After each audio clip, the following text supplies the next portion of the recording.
बड़ी खबर इस समय आ रही है। दिल्ली तिहाड़ जेल में बंद अरविंद केजरीवाल की डाइट पर दिल्ली की अदालत में सुनवाई हो रही है। केजरीवाल के वकील ने ईडी पर आरोप पर जवाब देते हुए कहा कि आम आदमी तो क्या खाएगा। केजरीवाल के वकील का दावा है कि 48 बार खाने में सिर्फ 3 बार अरविंद केजरीवाल ने आम खाया है। 48 बार खाना खाया, उसमें 3 बार आम खाया, 6 बार मिठाई खाई, जो कि मिठाई शुगर फ्री थी।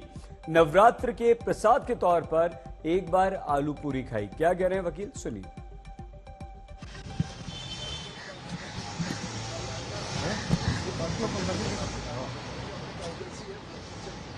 डॉक्टर से जिससे मैं रेगुलर कंसल्ट करता हूं उससे कंसल्ट करने दिया जाए।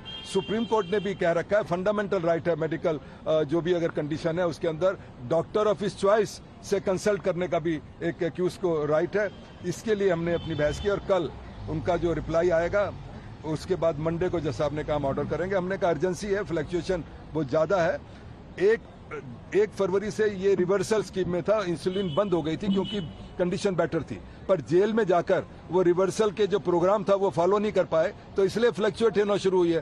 क्योंकि उसमें रिवर्सल प्रोग्राम में उनको काफी चीजें करनी थी जो नहीं कर पाए, इसलिए उन्होंने कहा फ्लक्चुएट हो रहे। जानबूझकर क्यों इंसुलिन लेगा कोई अगर उनको जरूरत नहीं है, तो इतनी बात आज हुई है। और जेल अथॉरिटीज ने भी अपना लॉयर भी भेजा वहां से और डॉक्टर भी आया। एक और बड़ी हैरानी की बात है कि जेल अथॉरिटीज को ईडी ने चिट्ठी लिखी कि आप बताओ कि क्या क्या खाना इसके पास आता था, और ईडी को उन्होंने रिप्लाई दिया जो कल आपको प्रेस में सारा रिलीज हो गया। वो किस प्रोविजन में रिलीज हो रहा है, वो एक कॉन्फिडेंशियल डाटा है। तो ये सारा इसको मैं ये समझता हूं कि खुद ही ये इसको एक पॉलिटिकल इशू बनाना चाहते हैं, और उसकी क्या मेडिकल कंडीशन है इस पर उनको कोई ध्यान नहीं है। हमने कोर्ट को रिक्वेस्ट की कि बड़ा अर्जेंट मैटर है, उस डॉक्टर से कंसल्ट ही तो करना है, उसके बाद जो एडवाइस होगी वो करना चाहिए। सर, ईडी की मंशा क्या है, क्यों आपत्ति कर रही है कि डॉक्टर से कंसल्टेशन किया जाए? अब ईडी की तो मंशा आप ईडी से पूछिए या होम मिनिस्टर जी से पूछिए या और किसी से पूछिए, पर जो कोर्ट में हो रहा है मैं तो वही बता सकता हूँ। सर, क्या ऐसे मौके भी आए कि इंसुलिन की बहुत ज्यादा जरूरत थी, उन्होंने मांगा और मना कर दिया गया? हर बार मना किया उन्होंने, कभी भी उनको इंसुलिन नहीं दी गई, और वो कहते हैं मॉनिटर कर रहे हैं। अरे 2 बार आके रैंडम चेक कर लेते हैं, उससे। आइए हम सीधे इस समय हमारी संवाददाता सृष्टि ओझा के पास आपको लिए चलते हैं। सृष्टि, क्या कुछ हुआ, क्या आरोप ईडी ने लगाए थे खाने को लेकर? आलू पूड़ी खा रहे हैं, मिठाई खा रहे हैं, अपनी शुगर खुद बढ़ा रहे हैं, और उस पर अदालत में आज क्या क्या हुआ? सृष्टि जी, कल हमने देखा था कि ईडी ने कुछ बहुत बड़े दावे किए थे कोर्ट के सामने, और ये इल्जाम लगाया था दिल्ली के चीफ मिनिस्टर अरविंद केजरीवाल पे कि वो जानबूझकर जेल के अंदर ऐसा खाना खा रहे हैं जिसका शुगर कंटेंट ज्यादा होता है। वो आम खा रहे हैं, आलू पूड़ी खा रहे हैं, मिठाइयां खा रहे हैं, ऐसी चीजें खा रहे हैं जिससे उनका शुगर लेवल बढ़े और वो आगे जाकर मेडिकल ग्राउंड्स पर बेल के लिए अप्लाई कर पाए।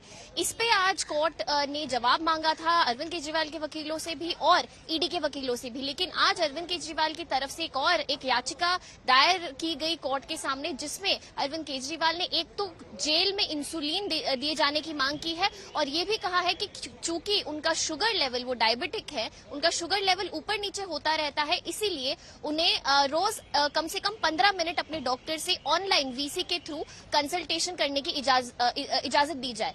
अरविंद केजरीवाल का अपनी एप्लीकेशन में ये कहना है, जो एक बड़ा उन्होंने दावा किया है, कि जेल अथॉरिटीज उन्हें इंसुलिन जेल के अंदर देने से इनकार कर रही है। बार बार उन्होंने मांग भी करी है जेल अथॉरिटी से कि उन्हें इंसुलिन अंदर दिया जाए, लेकिन बावजूद बार बार मांगने के उन्हें इंसुलिन नहीं दिया जा रहा है, और उसके कारण जो उनका ब्लड शुगर लेवल है वो ऊपर हो रहा है, जो उनकी सेहत के लिए काफी हानिकारक है। आज कोर्ट के सामने भी उनके वकीलों ने ईडी के कल के किए गए दावों को गलत बताया है। कहा है कि जो ईडी कह रहा है आम खा रहे हैं, ये सब बिल्कुल गलत है। और कोर्ट ने उनकी याचिका की सुनवाई करने के बाद ईडी और जेल अथॉरिटी से फिर से जवाब मांगा है, और अब मंडे को कोर्ट अपना ऑर्डर सुनाएगा और हमें पता चलेगा कि क्या उनको इंसुलिन देने के लिए कोर्ट हाँ करता है, और क्या उन्हें जो डॉक्टर से कंसल्टेशन है वो भी अलाउ किया जाता है या नहीं। बहुत धन्यवाद सृष्टि ओझा हमारी संवाददाता जानकारी दे रही थी।